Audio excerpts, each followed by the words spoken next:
here's what I'm seeing over and over and over again, coaching women specifically.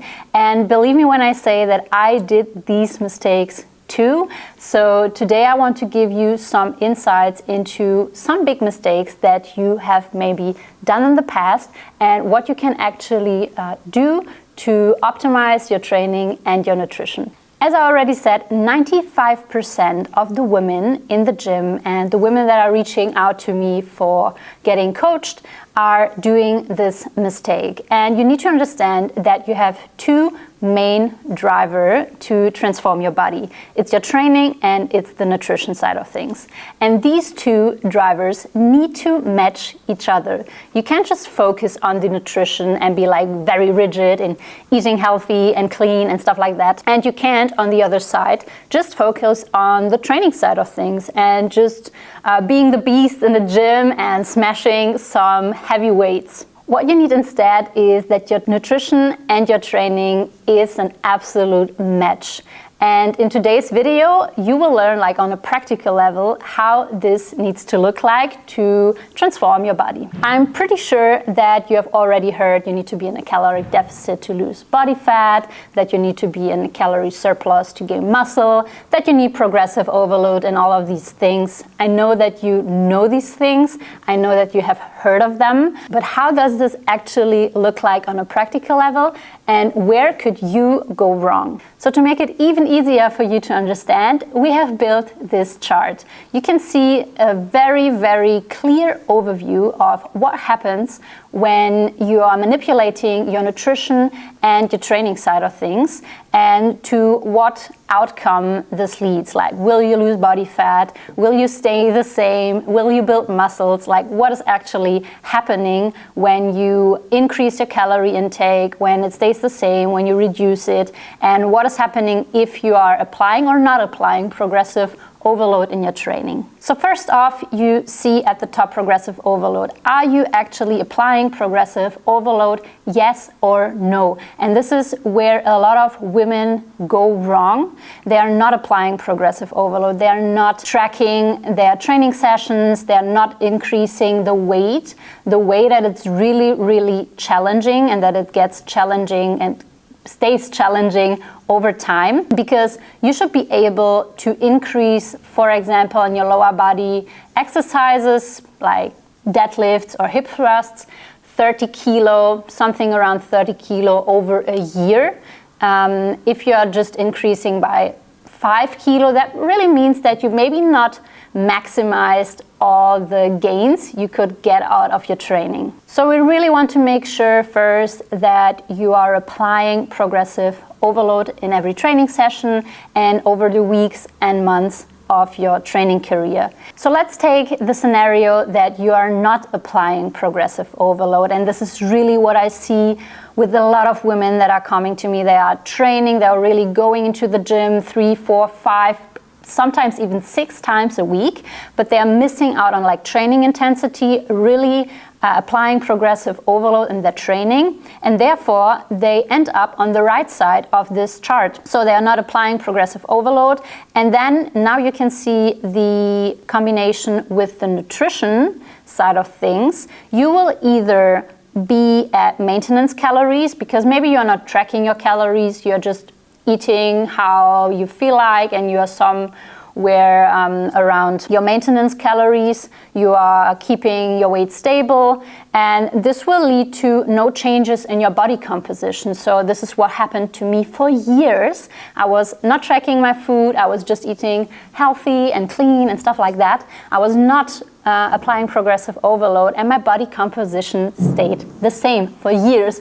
Although I had the feeling I'm doing a lot of work, I'm putting a lot of effort in this whole fitness journey, but in the end I saw the same body in the mirror. Then what happens if you are in a calorie deficit and you're not applying progressive overload? You will have fat loss, yes, which is cool if this is your goal, but you will also have some muscle loss because the training intensity is not there. There's like no need for your body to keep the muscle mass. You're not giving your body the signal to keep the muscles with the training. So your body will start to lose also not only the fat mass, but also the muscle mass you have. And the third scenario, if you are not applying progressive overload, but you think maybe you are, and you are going into a calorie surplus, intentional because you want to go in a building phase, but your training intensity is not really there, you will gain body fat. Or you are not training at the right intensity, and maybe you are in a caloric surplus because during the work days you're super restrictive with your caloric intake, and then on the weekend it's like, hey, cheat day, and you end up binging, and you will be on average in a caloric surplus. If you're not applying progressive overload, you will have the feeling of getting like bulky and gaining a lot of fat, but it's like not muscle mass that you are gaining. Now let's have a look on the left side of this chart where you apply progressive overload. So you have downloaded our free training guide, you have learned how to train with the right intensity, and now you know like, hey, I'm really applying progressive overload, what's actually happening here if my nutrition is matched. You will have the scenario of the caloric deficit where you will have fat loss, and if you are a beginner, you will have also minimal muscle gain. Here you can expect to have these newbie gains for the first 3 to 6 months, which is super cool. So it's actually some body recomposition. You will lose body fat and also gain a little bit of muscle mass. If you're already more experienced, you will have like pure fat loss in this phase. Then we have the scenario of maintenance calories. So applying progressive overload, your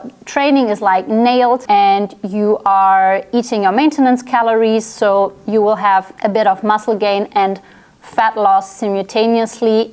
If you are a beginner, you can really exhaust this phase. Not everyone, and especially if you are new to training, if you're not that strong, if you haven't trained like for years and years on end with high intensity and effort, then you can really get some good muscle gains at maintenance calories. So you don't have to go in a surplus to gain muscle mass.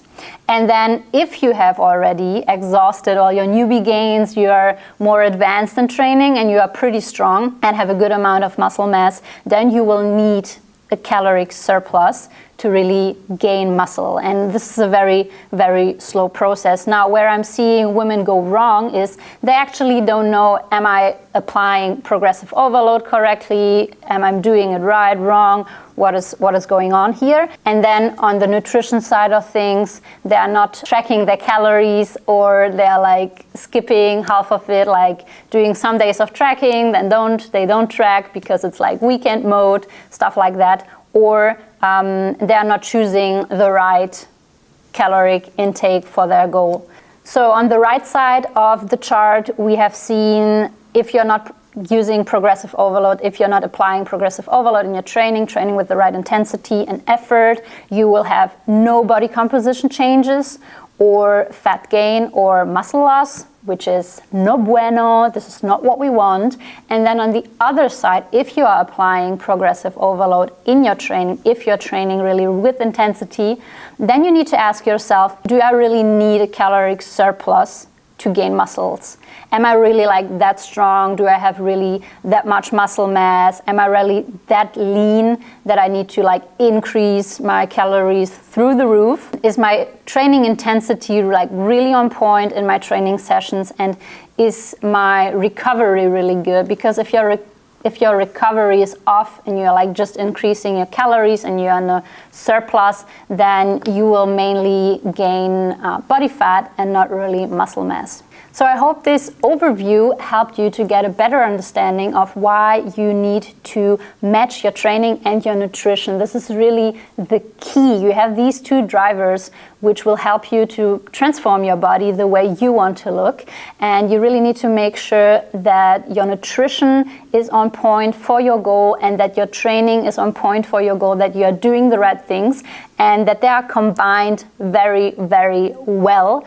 And if you now think think, hey, I have like no clue how to do this, I'm a bit like overwhelmed and it sounds like super complicated, then please reach out. We're always here to help you at Women's Strength Society, and we can't wait to welcome you on board if you're interested in getting coached by us.